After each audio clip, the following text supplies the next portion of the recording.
This unit focuses on alternative approaches to assessment in the arts. I guess one of the first questions we ought to consider is, what do I mean by alternative, or what does alternative mean in general? And we should understand also that there are alternative names for this approach to assessment, such as authentic assessment and portfolio assessment. What do we mean by alternative to what? Really what we mean by alternatives are alternatives to what we've been focusing on so far. For instance, certainly traditional cognitive testing, which was the focus to the last unit. So we're looking at alternatives to traditional assessment. In authentic assessment, pedagogy and assessment are inextricably intertwined.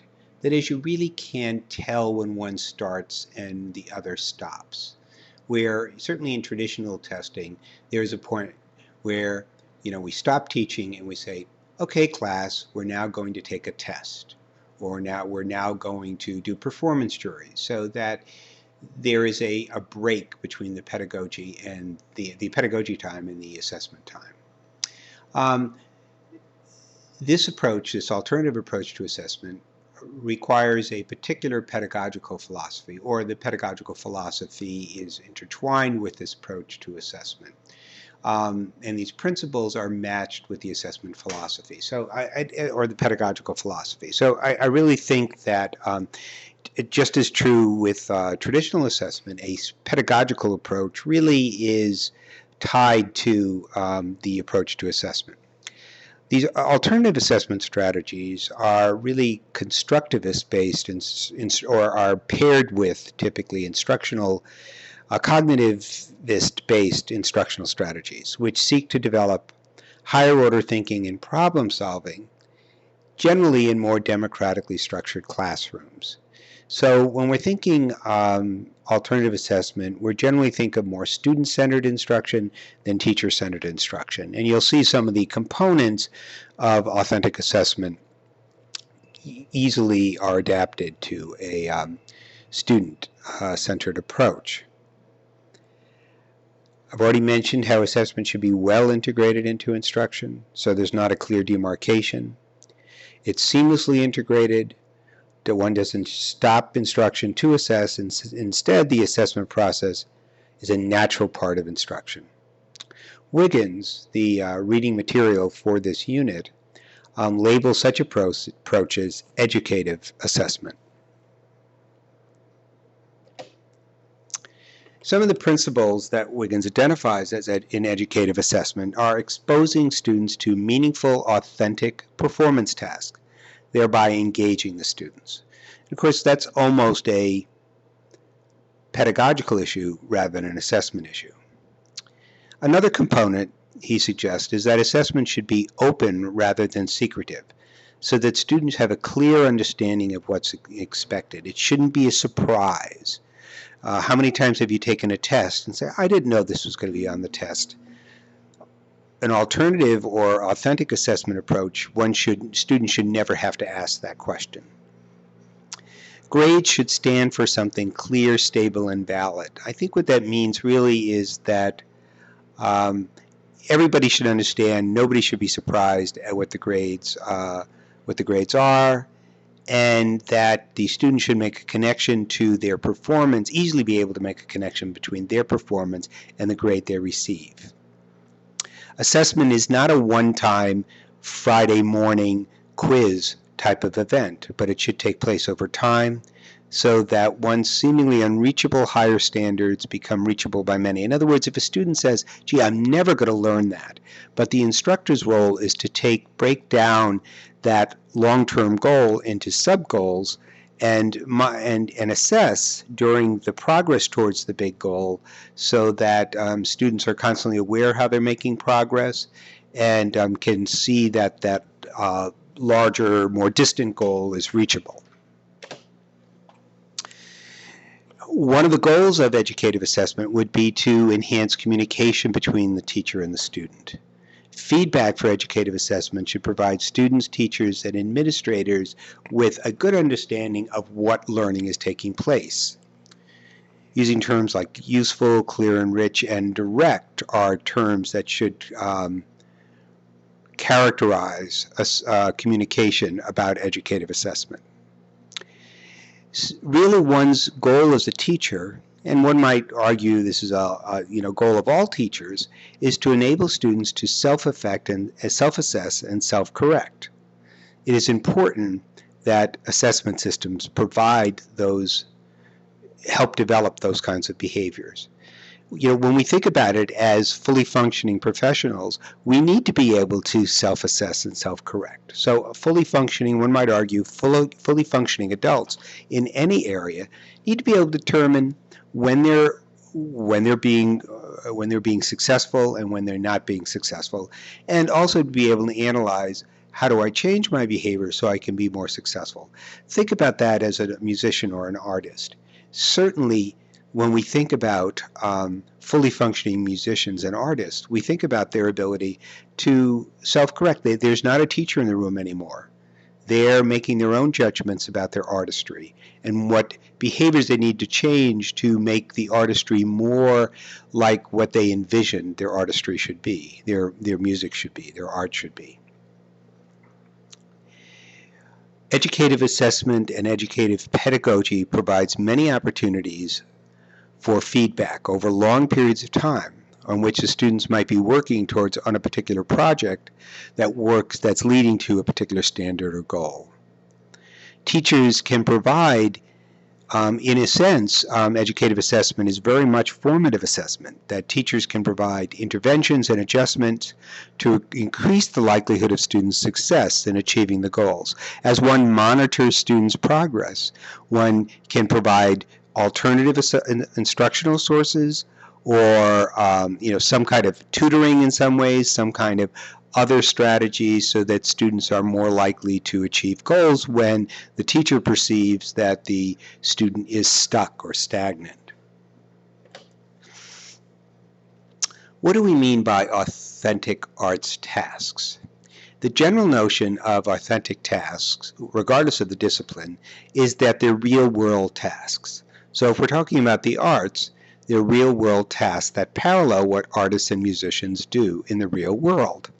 Such tasks are generally more complex than traditional testing approaches require. So if traditional testing approaches are challenged by higher-order thinking or higher-order tasks, then alternative assessment approaches are better strategies for assessing those higher-order tasks.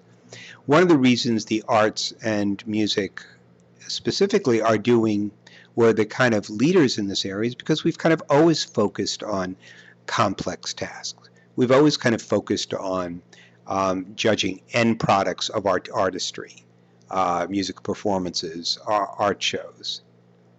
So what are authentic tasks? Drawing, painting, making collages, studying images in museums, singing, playing music on instruments, composing, improvising, listening carefully to music. These are the kinds of things that we assume professionals in the arts do. Behaviors require people to integrate multiple skills and understandings, so that authentic music and arts assessment tasks should do the same. When musicians prepare a piece for performance, they spend many hours refining skills, reflecting on the nuances and making judgments about the interpretations before they perform the work. So performing a rehearsed piece requires an opportunity for students to demonstrate that ability and understandings they have learned, both cognitively and kinesthetically. So the notion is that if we expect real musicians to perform a polished work, then that task is an authentic task for our students. When artists prepare a piece for a show, they spend many hours refining the skills, reflecting on the nuances, making judgments before they present the work for others to review. If we look in other disciplines, making change with coins is a more authentic task for students learning subtraction than is completing a paper and pencil test with subtraction problems.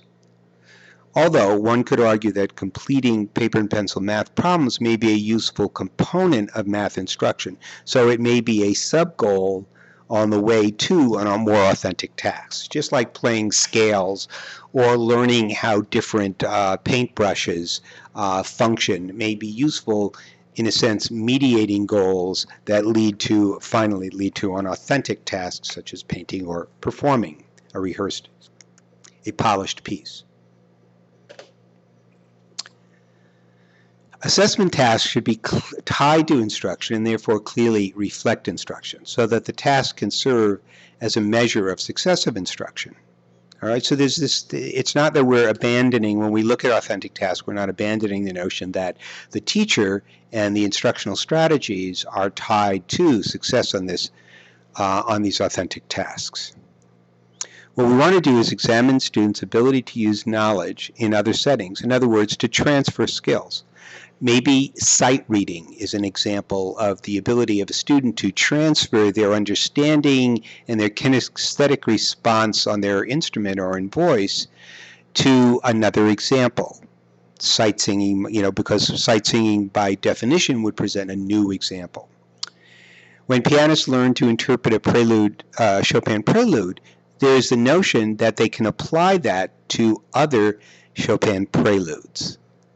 So we don't expect by teaching one, in a sense, we expect the learning to generalize.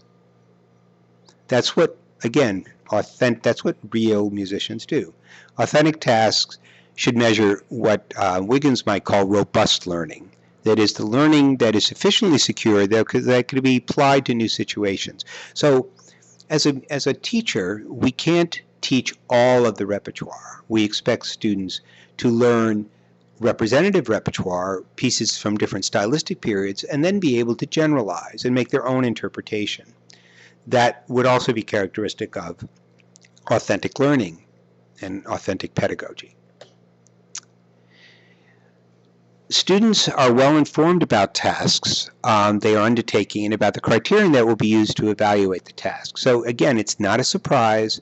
The students need to be fully aware of how they're going to be judged. In traditional testing, often students try to guess what's going to be on the test, and that again is the antithesis of what authentic assessment is about. Guessing is not part of the educative approach to assessment because students use both, because the projects that students work on are both part of the instructional process and part of the assessment process. Once students are informed about the assessment criteria that they're going to be judged on, they're likely to use that work to review their own materials and maybe the work of their peers. Sometimes the notion of a domain project is used. And domain projects, the general characteristics of domain projects are they take place over a longer period of time. They're open-ended projects that integrate production, the making of something, such as a rehearsed piece, with perception, learning to understand, and reflection, thinking about one's own work and the works of others. So ideally, in an instructional setting that leads to authentic assessment, these three components would exist. For instance, in a middle school general music class, students may undertake a month-long unit that asks them to compose a score for a video. So it takes place over a period of time. They develop their own scoring rubric as a way of understanding what is reasonable criteria for evaluating their own work as well as others in the groups. Obviously, this is done with teacher guidance, so this isn't something that students are surprised with the first day of class. An authentic task, this is the students composing music for a video. That's certainly something that takes place in the real world. Students are asked to apply their understanding and skills in composing in this new undertaking, as well as developing their peer and their self-assessment skills. Maybe one might envision students doing this without knowing formal notation, but using software like GarageBand. So what are some evaluation approaches one uses in authentic assessment? It should be clear what the criteria by which their students' work will be evaluated. By providing evaluative criteria to students, or by having them develop it themselves, they become more independent learners. They were able to refine their work and judge how their work is approaching the desired qualities. They can practice self and peer assessment as well, once they understand the criteria that they're going to use their work is going to be evaluated by. One approach to evaluation and authentic assessment is the use of scoring rubrics, so that students may better understand the target or the goal that they're striving for. Rubrics are particularly appropriate for assessing complex, authentic tasks like music performance. They require judgment rather than a right-wrongness, an answer where there's a right or a wrong answer, which is part of objective testing. Scoring rubrics give insight into what the important aspects of a project are. And so in other words, it lays out the criteria which the work is going to be judged, and often levels of those criteria. They provide information. They're not perfect, because sometimes the words in rubrics don't necessarily communicate well what the teacher or the students mean. So they need to be refined, but it's a starting point to develop the notion of what good work is. In a sense, the examples themselves, in other words, students' work where the scoring rubric has been applied, are also a way to help the student learn about assessment and self-assessment and peer assessment. So scoring rubrics should provide standards, what is expected. One of the things I do in my classes, and I've just begun to post some for this class, is to provide assignments from students in previous years who have done excellent work that can serve as students' models. Often I try to provide assignments, anonymous assignments, of work that is not so wonderful, so students may be able to develop or perceive the difference between how the scoring rubric has been applied to excellent work and to work that is not so excellent. This helps students refine their understanding of the different levels of the descriptions contained in the scoring rubrics. Again, the scoring rubrics are just words, and words sometimes can be misinterpreted. So the more examples, the more familiar students become with the scoring rubrics, the criterion by which their stuff is going to be judged, by which their work is going to be judged, the better off the more refined or sophisticated self-assessors they're going to be. Developing scoring rubrics can provide the opportunity for what's valued and how well a particular assignment helps fulfill instructional goals. Typically, one would develop different scoring rubrics for different assignments. There are different approaches to scoring rubrics. They can be holistic, kind of using one dimension to judge the entire work. So there might be just one kind of level, and one would provide a kind of a rich description of what good work is. And gradually, usually I use 4 levels, sometimes 3, defining what less excellent work is. Holistic rubrics to assess the whole task at once. I prefer analytical scoring rubrics, which have multiple articulated criteria, because then it helps students understand the different components. At least that's what works for me as an instructor. Hopefully, the effectiveness of a scoring rubric is how well it helps students understand the criteria and improve their work. Effective rubrics use descriptive language to specify quality levels. It's also important to use unique language at each level rather than less than or more than. And it's also desirable to not use superficial or arbitrary quantitative criteria, like they're going to do 4 chords or 3 chords or 2 chords. I must admit that I need to work on my scoring rubrics because I don't think my scoring rubrics always fit all of these wonderful criteria. It's not an easy task to develop scoring rubrics, and I think teachers need to constantly think about refining them.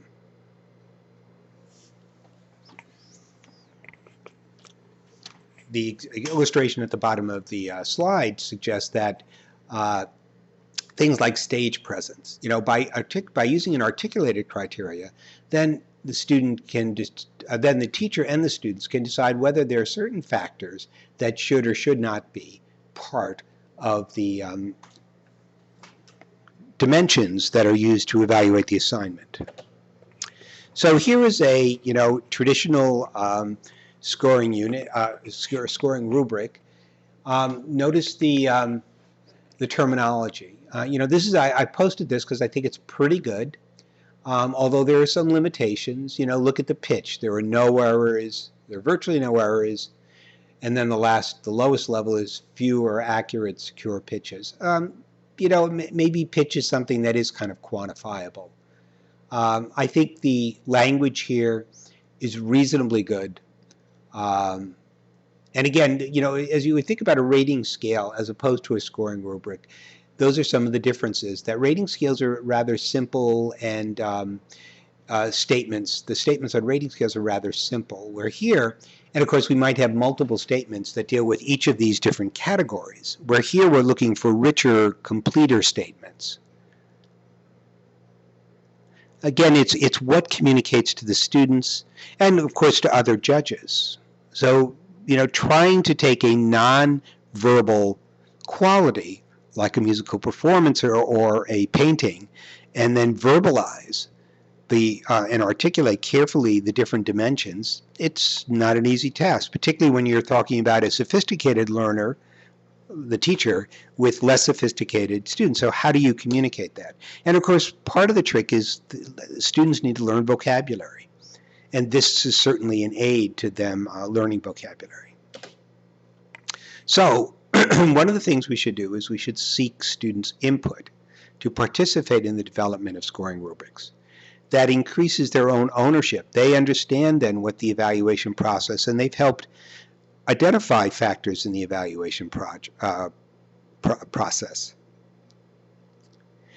There have been occasions, and I can't say I do this consistently, but there have been occasions when once students are part of the way through a course, I will say, okay, we have this new project coming up. I want you to take some time, and usually I divide students into groups and say, here's a grid. Usually I give them like a 5 or 6 criteria, just blanks, and then 4 levels. And I say, okay, let's look at this assignment carefully. These are graduate students, so you're sophisticated learners. Let's identify some criteria by which you would judge the work, the outcome, the work that you're going to produce. And then let's write some levels. And often what I will do for that assignment is I will then take, let's say I have 3 or 4 groups in the class. They've all produced a grid. I will then take that grid and combine their ideas and make a grid that we will actually then use, a scoring rubric that we will actually then use for that assignment. Again, it's having students developing ownership for the evaluation process, so that it's not simply the teacher, as it would be in teacher-centered instruction, but it's students who also participate in the assessment process in a meaningful way. So hopefully at the end of processes like this, students become better, more experienced, and then the teacher and student developed rubrics become more similar. Scoring rubrics are also a good means to have students become involved in self-assessment. Again, our goal here is to have students become more sophisticated self-assessors. And one way they can do this, one way they can practice, is by looking at peers' work. So this kind of rejects the notion that the teacher is the one arbiter of what's right. Students can reflect on their own work by comparing it with the criterion. It helps them move forward to become independent learners. Ultimately, isn't that one of the important goals of education in all disciplines, for students, once they leave school, to continue to learn? for adults once they leave school to continue to learn. Again, this is a behavior that's likely to develop over time. They're not going to immediately be able to do this. And it seems to me that it's clear that music students and art students need to develop their self-evaluation skills. Peer assessment is also useful in helping to develop assessment skills. They need to be managed carefully so that they're primarily constructive experiences. You need to strategize carefully when students conduct peer evaluations so they develop the appropriate skills and nurture each other's learning rather than being overcritical.